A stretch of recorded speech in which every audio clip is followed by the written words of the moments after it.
All right, everyone. I want you to close your eyes for a second. Actually, no, don't do that. You're listening to this. So just picture this with me. You're sitting in the lobby of a big, shiny office building. The air conditioning is a little too cold, and your hands, yeah, they're just a little bit sweaty. Your resume is clutched in a death grip, and your heart is beating like a drummer at a rock concert. You know the drill. Any minute, a door is going to open, someone is going to call your name, and you are going to be led into a room where a panel of interviewers is ready to grill you like it's the season finale of a cooking show. And then it happens. The dreaded question drops like a surprise plot twist. They look you dead in the eye, and they say, "So, why should we hire you?" Yeah. That one. The question that makes you want to curl up into a ball. The one that makes you wonder if it would be too desperate to just say, "Because I need rent money." But you know what? Relax. Take a deep breath. Because Bill Gates, the Microsoft legend, the coding wizard, the man who shaped the modern world, he cracked the code on this one. And his advice goes way beyond just the surface-level answer. It's an entire playbook. So let's dive into his wisdom. We're going to break it down into simple, practical steps and maybe even imagine how it would all play out as a Netflix series. Let's start with that big one. Why should we hire you? On the surface, it feels like an ego test. You feel like the interviewer is secretly thinking, "Are you the smartest, most hardworking, magical unicorn human we have ever seen?" And you feel the pressure to perform, to list every accomplishment you've ever had. But here's the twist, straight from Gates himself. It's not about showing off. It's not about just listing your skills. It's about connecting your value to the company's needs. Think of it this way. You're not just saying, "Look at me, I'm amazing."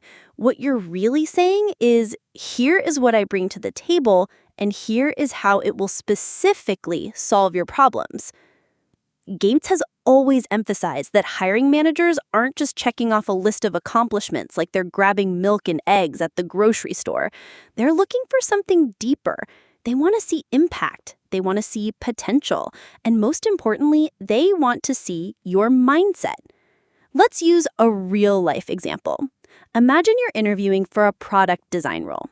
If you just follow the old script, you might say something like, "I'm a creative person, and I really love designing products." That's a nice sentence, but it's vague. It doesn't tell them anything about how you can help them.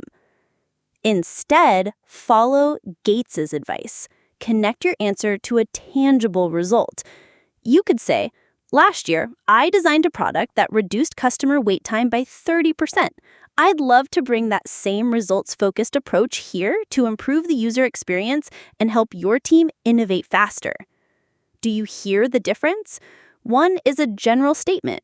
The other is specific, it's results-focused, and it's perfectly aligned with the employer's goals.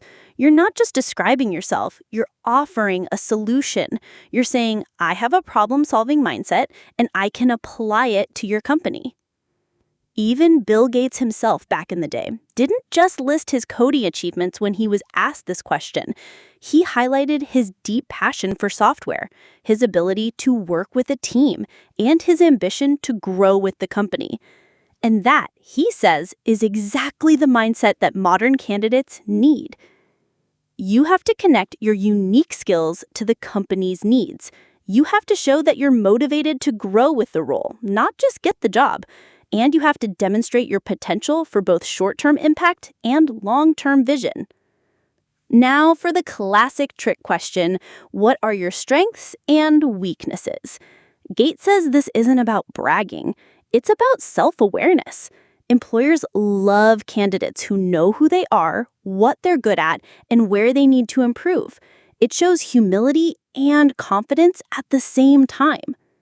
For your strengths, pick things that are relevant to the job. And then here's the key, prove them with a result. For example, don't just say, "I'm good with data." Instead say, I excel at data analysis, which helped my previous team reduce reporting errors by 40%. The specific number, the 40%, turns a vague statement into a powerful piece of evidence. And for weaknesses, this is where people freeze up. But Gates's advice is simple. Be honest, but always balance it with growth. You don't want to list a core job requirement as your weakness, like saying, I'm a terrible public speaker if you're applying for a sales job. Use Gates's own words with a thoughtful tone. Gates himself used to say, I'm not particularly strong in marketing or sales, but I excel in product creation and defining features. I'm actively learning how to communicate product value better. Think about what that answer shows. It shows self-awareness. He knows his limitations. It shows a willingness to grow. He's actively learning.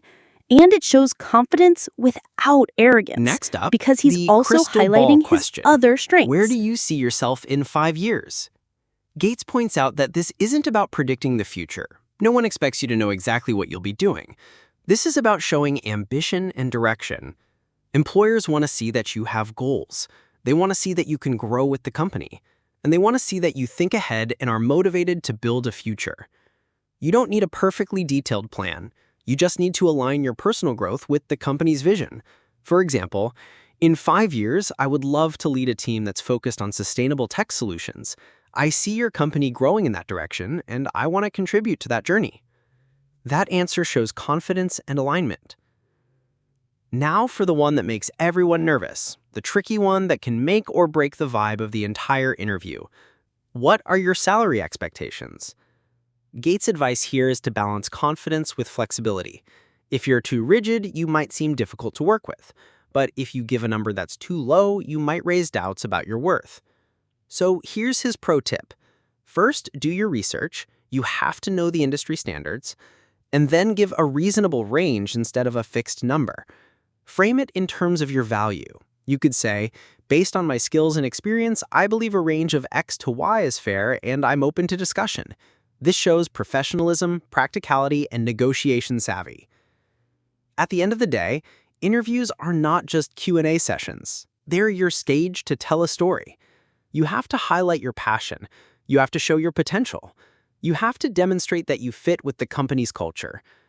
Gates reminds us that confidence paired with curiosity often leaves a stronger impression than rehearsed answers. Think about it. Being human, being authentic, it beats being perfect every single time. So let's remember some of this with a few fun analogies.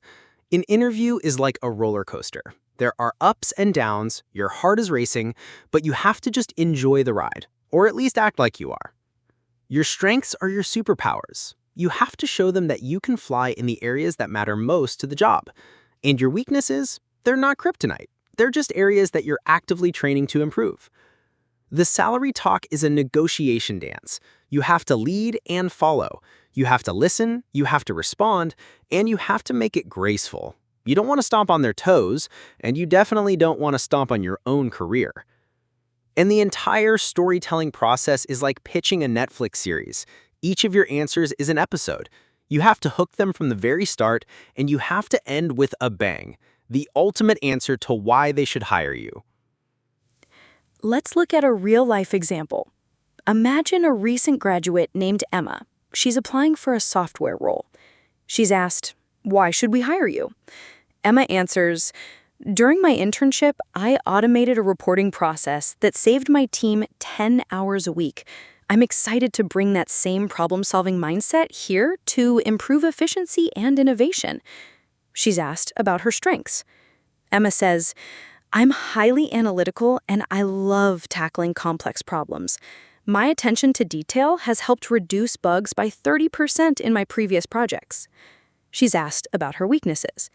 Emma answers, "I sometimes overanalyze decisions, but I've learned to set strict deadlines for problem solving to stay productive." And where does she see herself in 5 years? Emma says, "I want to lead a team that builds solutions impacting millions of people, and I see this company growing in that direction." And for salary expectations, Emma says, "Based on my research, a range of X to Y is reasonable, but I'm open to discussion." And you know what? Emma got the job. She was prepared, she was honest, and she connected her story to the company's needs at every single step. So, here are the key takeaways from Bill Gates. Remember them. Preparation beats panic. You must connect your skills to the company's mission. Show motivation, ambition, and adaptability.